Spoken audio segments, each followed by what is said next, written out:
Okay, so when the church was formed and they were given this whole commandment in chapter 20 about the organization of the church, it talks a lot about the duties and responsibilities of elders, priests, teachers, and deacons. And so I'm not going to go into that too much. I do think you should read it because I think it's really interesting, especially for me, because I'm not a priesthood holder, nor will I ever be a priesthood holder in that sense.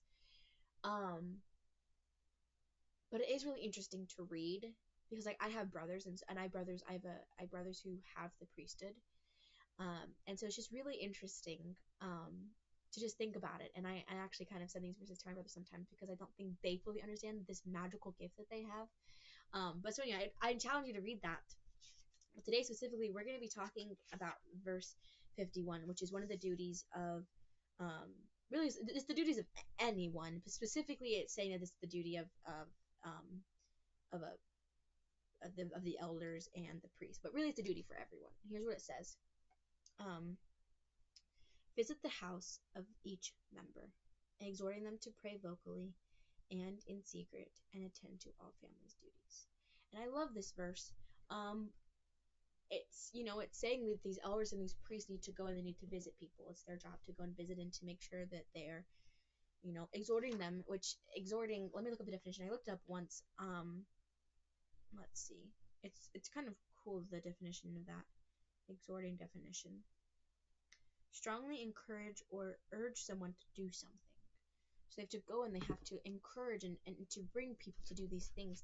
But specifically in this, exhorting them to pray vocally and in secret, but also to attend to all family duties, which I really love. I think that's really cool.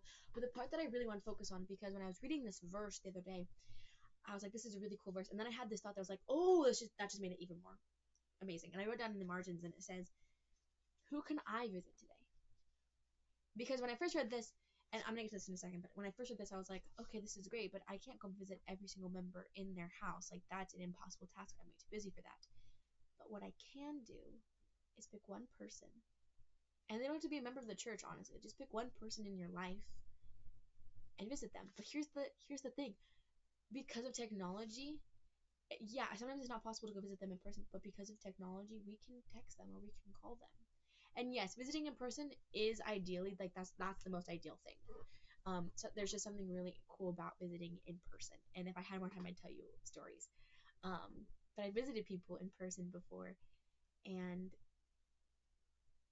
I've also had people visit me and my family in person, and it's better than getting a text or a call. But a text and a call is better than getting nothing. So if you can't visit someone in person, who can you text and who can you call? And that's my challenge for you today. Visit someone. And if you can do it in person, great.